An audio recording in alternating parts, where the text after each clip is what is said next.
விவேக் ஒரு படத்தில் ஒரு ஜோக் சொல்லுவார் தெரியுமா, எத்தனை பெரியார் வந்தாலும் தமிழ்நாட்டை காப்பாற்ற முடியாதுன்னு சொல்லிட்டு. அதுதான் எனக்கு ஞாபகம். ஒரு மொபைல் நம்பர் எப்படி உங்களுக்கு வாழ்க்கையை மாற்றும் அப்படின்னு யாரும் வேலைக்கு பண்ணணும் அவசியம் இல்லை. நானே ஒரு நல்ல நம்பரை வாங்கிட்டு உட்காந்து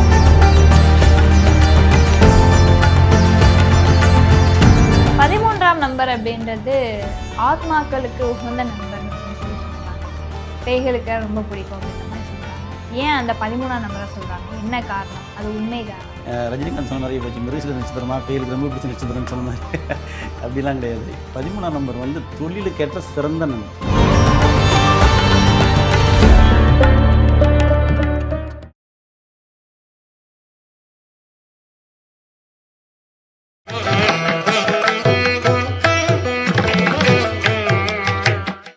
மஞ்சுளா ரமேஷ் 10 வருடங்களுக்கும் மேலாக பக்தி பூர்வமாக நடத்தும் சுந்தரகாண்ட பாராயணத்துடன் கூடிய இலங்கை ராமாயண யாத்ரா ஜனவரி 29 முதல் 8 நாட்கள் கதிர்காமம் 3 சக்தி பீடங்கள் உட்பட பல யுகம் கண்ட பழமையான கோவில் தரிசனங்களும் உண்டு. தொடர்புக்கு 9443761136. சார் வணக்கம் சார். வணக்கம் மேடம். நேயர்களுக்காக ஒரு தெளிவான விளக்கம் கொடுத்துட்டு இருக்கீங்க ஒரு பதிவிலையுமே. இப்போ அடுத்த சந்தேகம் என்ன அப்படின்னா, நிறைய பேருக்கு இந்த மொபைல் ஃபோன்னால பிரச்சனை வர்றது உண்டு வாழ்க்கையில். என்னடா அது வாழ்க்கையை பிரச்சனையாக போயிட்டுருக்கு, நம்ம யாருக்காவது கால் பண்ணோம் அப்படின்னா ஒன்று திட்டு வாங்குவோம், இல்லைனா இந்த பக்கம் பார்த்தீங்கன்னா அன்பாக பேசுவோம். 2 விதமாக இருக்குது. அப்போது அந்த பிரச்சனைகள் எல்லாமே வர்றதுக்கு காரணம் நம்ம உபயோகப்படுத்துகிற மொபைலினுடைய நம்பரா அப்படின்ற ஒரு கேள்வியுமே எழுது.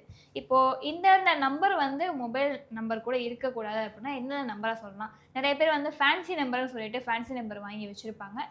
பிஸ்னஸ்க்கும் பயன்படுத்துவாங்க, ஆனால் பர்சனல் யூஸ்க்காகவும் ஃபேன்சி நம்பரை பயன்படுத்துவாங்க. அதெல்லாம் சரிதானா சார்? இந்த விவேக் ஒரு படத்தில் ஒரு ஜோக் சொல்லுவார் தெரியுமா, எத்தனை பெரியார் வந்தாலும் தமிழ்நாட்டை காப்பாற்ற முடியாதுன்னு சொல்லிட்டு. அதுதான் எனக்கு ஞாபகம் வருது. ஒரு மொபைல் நம்பர் எப்படி உங்களுக்கு வாழ்க்கையை மாற்றும் அப்படின்னு யாரும் வேலைக்கு பண்ணணும் அவசியம் இல்லை. நானே ஒரு நல்ல நம்பரை வாங்கிட்டு உட்காந்துருவேனே, வந்து பேட்டி தரணும் அவசியம் கிடையாது. யாருமே வேலைக்கு போக மாட்டாங்க, எல்லாம் அவங்க வீட்டில் உட்காந்துக்குருவாங்க. அது எப்படி மொபைல் நம்பர் வேலை செய்யும்? ஒரு டேட் ஆஃப் பர்த்தும் பேரும் தன்கிட்ட இருக்கும்போது உங்களை எப்படி இயக்குறதுன்னு அதுதான் இயக்கும் வெளியே. மொபைல் நம்பர் உங்களுக்கு இயக்க போகிறதில்ல. இப்போ மொபைல் நம்பர் சுவிட்ச் ஆஃப் பண்ணி வச்சிட்டிங்க, அப்போ அந்த மொபைல் நம்பர் வேலை செய்யுமா செய்யாதா? செய்யாது. அப்போ அதோட பிரயோஜனம் என்ன? இல்லை, நிறைய பேர் என்னன்னா, இப்போ நியூமராலஜிஸ்ட் நிறைய பேர் என்னன்னா, உங்களுடைய நம்பரில் ஏதாவது ஃபேன்சி நம்பர் 77, 44 இந்த மாதிரி நம்பரை இணைச்சிக்கோங்க அப்படின்ற மாதிரி சொல்கிறாங்க. இல்லை நம்பரை மாற்றுங்க அப்படின்ற மாதிரி சொல்கிறாங்க. செல்வம் பெருகணும் அப்படின்னா இந்த நம்பரை வச்சுக்கோங்க அப்படின்ற மாதிரி சொல்கிறாங்க. ஸோ இதெல்லாம் உண்மைதானா? இப்படி இருக்கா? மொபைல் நம்பருக்கும் நம்மளுடைய வாழ்க்கைக்கும் ஏதாவது தொடர்பு இருக்கு? இல்லை, அடித்து அனித்தனமாக சொல்கிறேன், இல்லை. என்ன அப்படின்னா, நான் பார்த்த வரைக்கும், இப்போ நான் இது வரைக்கும் நான் மொபைல் நம்பர் நான் யூஸ் பண்ணுற நம்பர் ஒரு 14-15 இயர்ஸாக யூஸ் பண்ணுறேன். இது வரைக்கும் மாற்றினதில் வாங்கினதுலேருந்து இந்த நம்பரை நம்ம மாற்றினது கிடையாது. நான் தப்பு பண்ணதான் மாற்ற போகிறேன். இன்னொன்று, இந்த நம்பர் வாங்கினா சரியாருன்னு எனக்கு தெரியாது. அப்போ நான் நம்பரை மாற்றிட்டு இன்றைக்கும் நான் வேறு மாதிரி போயிருக்கலாமே. அந்த நம்பர் இப்படி வேலை செய்யாது. அதை விட உங்கள் பெயர்லையும் உங்கள் டேட் ஆஃப் பர்த் இருக்குது பார்த்தீங்களா, அதுதான் உங்களை இயக்கும். உங்களுடைய எண்ணங்கள் என்னவோ அதுக்கேற்ற மாதிரி தான் நீங்கள் செயல்படுவீங்க. இப்போ பரிகாரம் பண்ணால் சரியாக போயிடும் அப்படின்னா, இப்போ நீங்கள் சொல்கிறது எப்படின்னா பரிகாரம் மாதிரி அது ஆக்சுவலாக. பரிகாரம் பண்ணால் சரியாக போயிடும் அப்படின்னா, நானே இப்போ பசிக்காமல் இருக்கிறதுக்கு, நோய் இல்லாமல் இருக்கிறதுக்கு பரிகாரத்தை பற்றி பேசாமல் உட்காந்துக்கலாமே.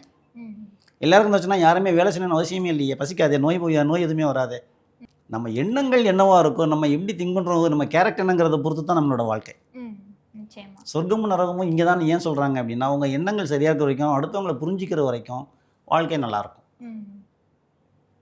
அப்படி இல்லைங்கிற பட்சத்தில் பிரச்சனைகள் வரத்தான் செய்யும். சின்ன உதாரணம் சொல்கிறதுக்கு, ஒரு குறிப்பிட்ட தேதியில் பிறந்தவங்க அடுத்தவனை பற்றி குறை சொல்கிறது மட்டுமே தன்னோட வேலையை கரெக்டாக செய்வாங்க. கண்டுக்க மாட்டாங்க. தான் பெரிய ஆள், நீ என்ன மனைவி, நீ என்ன பெண் தானே. பெண்ணுக்கு 1008 விளக்கம் சொல்லுவாங்க, 1008 இலக்கணம் சொல்லுவாங்க. ஆனால் இவர் இப்படி வேணாலும் நடந்துக்கிடுவார். ஆனால் பெண்ணாக இருக்கணும், இப்படி தான் இருக்கணும்னு 1008 இலக்கணம் சொல்லுவார். கூட ஃப்ரெண்ட்ஸோட அடுத்தவனை பற்றி குறை சொல்கிறது மட்டுமே தன்னோட வேலையை வச்சு கொண்டு போயிட்டு இருப்பாங்க. அது தவறு இல்லையா? அப்போ குடும்பத்தில் நிம்மதி இல்லாமல் வெளியே மட்டும் சந்தோஷமாக இருந்து என்ன, வெளியே நல்லவங்க மாதிரி காட்டிட்டு என்ன பிரயோஜனம்? அதில் குடும்பத்தில் சந்தோஷம் இல்லைன்னு அப்புறம் என்ன இருக்குது? கண்டிப்பாக குடும்பத்தில் பிரச்சனை வரும். அடுத்தவங்களுக்காக போலீஸ் ஸ்டேஷன் கோர்ட்னு அலைவாங்க. கண்டிப்பாக ஒரு முறையாவது போக வேண்டியது இருக்கும். ஹெல்த் ப்ராப்ளமும் கொஞ்சம் இருக்கும். நம்ம அடுத்தவங்களுக்கு நியாயம் பேசுகிற மாதிரி பேசுவாங்க, ஆனால் அதில் சுயநலம் கலந்த நியாயம் தான் அதில் இருக்கும்.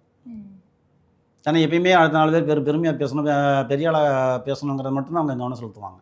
கிழமைகளுக்கும் நம்பருக்கும் தொடர்பு இருக்கா சார்? இப்போ ஞாயிற்றுக்கிழமை பிறந்திருக்காங்க அப்படின்னா, ஞாயிற்றுக்கிழமை பிறந்தவங்களுக்கு இந்த நம்பர் தான் ராசியான நம்பராக இருக்கும். அந்த நம்பரில் பிறக்கலாம் என்ன செய்யறது? வாய்ப்பா இருக்கு. சரி, அந்த நம்பரில் பிறக்கலாம் என்ன செய்யறது? இல்ல பிறப்பு அப்படின்றத தாண்டி இந்த நம்பர் வந்து உங்களுக்கு ராசியான நம்பர், இந்த நம்பர் வந்து உங்களுக்கு செட் ஆகும் அப்படின்னா அப்படி ஏதாவது நம்பர் சொல்லலாம்? அப்படிலாம் இல்லை மேடம், அப்படிலாம் கிடையாது.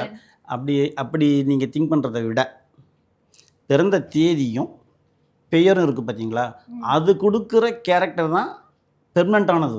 அது கொடுக்குற ரியாலிட்டி நீங்கள் எப்படி நினைப்பீங்க, உங்களோட நடவடிக்கை எப்படி இருக்கும்னு சொல்லி கொடுக்குறது பெயரும் பிறந்த தேதியும் தான் கொடுக்கும். அதுபடி தான் நீங்கள் செயல்படுவீங்க. அதை இன்னொரு மாதிரி சொல்லலாம். எப்படி அப்படின்னா, ஒவ்வொரு நாளும் அது கிழமை தேதி மாறிக்கிட்டே இருக்கா. இன்றைக்கி தேதி 8, இன்றைக்கி தேதி 8, நாளைக்கு 9. நீங்கள் ஒரு தேதியில் பிறந்திருக்கீங்க, இன்றைக்கி உங்கள் செயல்பாடு எப்படி இருக்கும், நாளைக்கு உங்கள் செயல்பாடு எப்படி இருக்குன்னு அப்படி எடுக்கலாம். ஆனால் இது நம்ம கிறுக்கு பிடிச்சிரும்.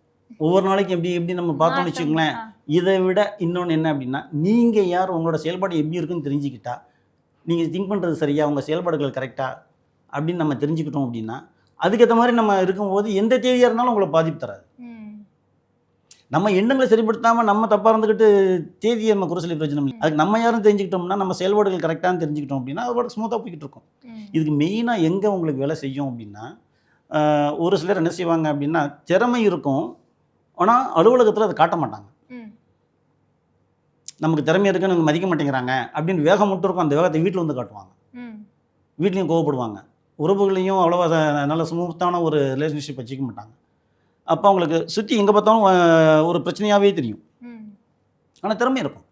ஆனால் அந்த திறமை என்ன செய்யணும், ஆப்வியஸில் காட்டணும். அந்த திறமை இருக்கும். சொன்னால் இது எதாவது சொல்லிடுவாங்களோ, ஆமாம் இவன் இப்படி தான். இன்னொரு கேரக்டர் இருக்குது இதுலேயே. இப்போ வேறு மாதிரி சொன்னால் நல்ல டேலண்ட் இருக்கும், ஒரு ஸ்டெப் எடுத்து கொண்டு வருவார். கொண்டு வரும்போது ஃப்ரெண்ட்ஸோ இல்லை அஃபீஷியலோ யாராவது ஏதாவது சொல்லிட்டாங்கன்னு, அவன் இவன் இப்படி தான் என்னத்தான் பண்ணான்னு ஒரு வார்த்தை சொல்லிட்டாங்கன்னு வச்சுக்கோங்க, எடுத்து அந்த ஸ்டெப் அப்படியே ட்ராப் பண்ணிடுவார். 95% முடிச்சிருப்பார், இந்த 5% தான் அதை அச்சீவ் பண்ணால் அவர் பேர் எங்கேயோ போயிடும். ஆனால் இந்த சொன்ன ஒரு வார்த்தைக்காக, ஆமாம் இவங்களுக்கு போய் எதுக்கு பண்ணிக்கிட்டு வேண்டாம், அதில் இவரோட வளர்ச்சி இருக்குங்கிறது அவருக்கு தெரியாது. இவங்களுக்கு போய் நம்ம பண்ணி கொடுத்துட்டு எதுக்கு அப்படிங்கிற மாதிரி அந்த எடுத்த முயற்சியை விட்டுருவாங்க. அப்போ அங்கே யாருக்கு லாஸ்? இவருக்கு தான். அதை அவங்க புரிஞ்சுக்கணும். அந்த இடத்துல அவங்க அதை தான் நாங்கள் செய்கிறோம். அதை அவங்களை எடுத்து சொல்கிறது, ஏன் இந்த மாதிரிலாம் கிடையாது, நீங்கள் இந்த மாதிரி இதை விட்டுறாதீங்க, எடுத்த முயற்சியை செய்யுங்க. எனக்கு ஒருத்தர் வந்து ஒரு தொழிலதிபர், அவரோட பையன் இந்த மாதிரி ஒரு முயற்சிகள்லாம் எடுக்கும்போது அவங்க அப்பா வந்து தட்டி கொடுத்துட்டே இருக்கார். அப்போ என்கிட்ட வரும்போது அப்போ சொன்னேன், நான் உங்கள் பையன் இந்த மாதிரிலாம் வரும்போது இந்த மாதிரிலாம் செய்கிறீங்களான்னு கேட்கும்போது, ஆமாம் நல்லா செய்வார், என்கரேஜ் பண்ணுங்கன்னு. என்கரேஜ் அடுத்த ஸ்டெப் போயிட்டு எடுத்து இந்த ஸ்டெப்பை என்கரேஜ் பண்ணியிருக்காரு. அந்த ஸ்டெப்பை எடுத்த உடனே அவங்க பிஸ்னஸ் ஒரு லெவல் இன்க்ரீஸ் ஆச்சு. எனக்கு அடுத்து ஃபோன் பண்ணி என்ன சொல்கிறாங்க, சார் நான் இந்த மாதிரி நிறைய ஸ்டெப் எடுத்தேன் சார், நாங்கள் விட்டுட்டோம் சார், திரும்ப கண்டினியூ பண்ண சொல்லுங்கள். அவருக்கு தேவை என்னென்னா உங்களோட சப்போர்ட் மட்டும்தான். இவன் நல்லா பண்ணுவான்னு நீங்கள் அடுத்தவர்கிட்ட சொல்கிறது இவர் காதில் விழணும், எங்கேயோ கொண்டு போயிடுற, அதை மட்டும் நீங்கள் செய்யுங்க அப்படின்னு. ரொம்ப ஒரு கெஸ்ட் ஒருத்தரை வர வச்சு, ஃப்ரெண்ட் ஒருத்தர் வர வச்சு, என் பையன் நல்லா பண்ணுறான் செய்கிறான்னு பாசிட்டிவாக சொன்னார். அது பையன் உள்ள ரூமில் உட்காந்துருக்காரு, காதில் விழுகுது, டெவலப் பண்ணி கொண்டு போயிட்டார். இன்றைக்கி பிஸ்னஸ் எங்கேயோ போயிடுச்சு.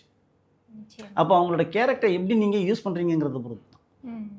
நம்ம எப்போனா நம்ம கேரக்டர் தெரிஞ்சுக்கிட்டோன்னு வச்சுக்கோங்களேன், நம்ம டெவலப்மெண்ட்டை பார்த்துக்கலாமா. இதுதானே ஒழிய இதை விட்டுட்டு இன்றைக்கி நான் டேட் இப்படி இருக்குது, அந்த டேட் இன்றைக்கி நான் இன்றைக்கி எட்டாந்தேதி இருக்கேன், நான் சாப்பிடாம இருக்க முடியுமா? பசிக்குதே, எப்பயும் போல பசிக்குதே இல்லையா? அப்போ இப்படி நம்ம அதை ஃபேஸ் பண்ணுறது சரி ரொம்ப சிம்பிள். நம்ம யாருன்னு தெரிஞ்சுக்கணும், அவ்வளோதான். அதுக்கு இந்த நியூமராலஜி வந்து நல்லா பயன்படும். நம்ம கேரக்டர் என்ன, நம்ம இப்படி தான் திங்க் பண்ணுவோம், வீட்டில் இப்படி தான் மனைவியை ட்ரீட் பண்ணுறோம், குழந்தை இப்படி தான் ட்ரீட் பண்ணுறோம், இது அவங்க இப்படிப்பட்ட டைப்பு, நம்ம இந்த மாதிரி இருந்தால் நல்லாயிருக்கும், நம்ம சந்தோஷமாக இருக்கலாம். சொர்க்கம் வீட்டில் தான் இருக்குது, வெளியே எங்கேயும் கிடையாது. 13ஆம் நம்பர் அப்படின்றது ஆத்மாக்களுக்கு உகந்த நம்பர் அப்படின்னு சொல்கிறாங்க. பேய்களுக்கு ரொம்ப பிடிக்கும் அப்படின்ற மாதிரி சொல்கிறாங்க. ஏன் அந்த 13ஆம் நம்பரை சொல்கிறாங்க, என்ன காரணம், அது உண்மைதானா? ரஜினிகாந்த் சொன்ன மாதிரி போச்சு, மிருகசீல நட்சத்திரமா பேய்களுக்கு ரொம்ப பிடிச்ச நட்சத்திரம்னு சொன்ன மாதிரி அப்படிலாம் கிடையாது. 13ஆம் நம்பர் வந்து தொழிலுக்கேற்ற சிறந்த நம்பர். சில லாட்ஜில் வந்து 13ஆம் நம்பர் ரூம் இருக்காது, ஈவன் ஃபாரினில் கூட. ஏன்னா ஜீசஸ் வச்சு சொல்லி கொண்டு போவாங்க. 13ஆம் நம்பர் வந்து தொழிலுக்கேற்ற நம்பர். டிவிஎஸ் வந்து 13 தான். என்ன குறைச்சலாக இருக்குது, கம்பெனி மேலே கம்பெனி டெவலப் ஆகி போய்கிட்டே இருக்கு. பொதுவாக 13 வந்து அவங்களோட பிஸ்னஸ் தாட் நல்லாயிருக்கும், பிஸ்னஸ் மைண்டை இது எப்படி டெவலப் பண்ணலாம், டெக்னிக்கலாக ஸ்ட்ராங்காக இருப்பாங்க.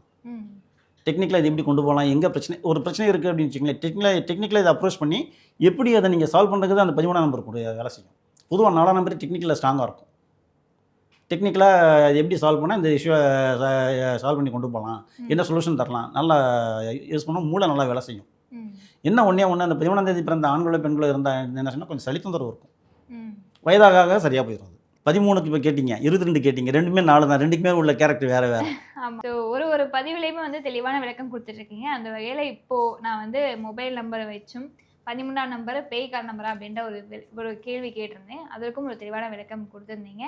ஸோ நேயர்களுக்கு ஏதாவது சந்தேகம் இருந்தது அப்படின்னா கண்டிப்பாக கமெண்ட் செக்ஷனில் பதிவு பண்ணுவாங்க. அடுத்தடுத்த பதிவு வந்து நம்ம அதை பார்க்கலாம். நன்றி மேடம்.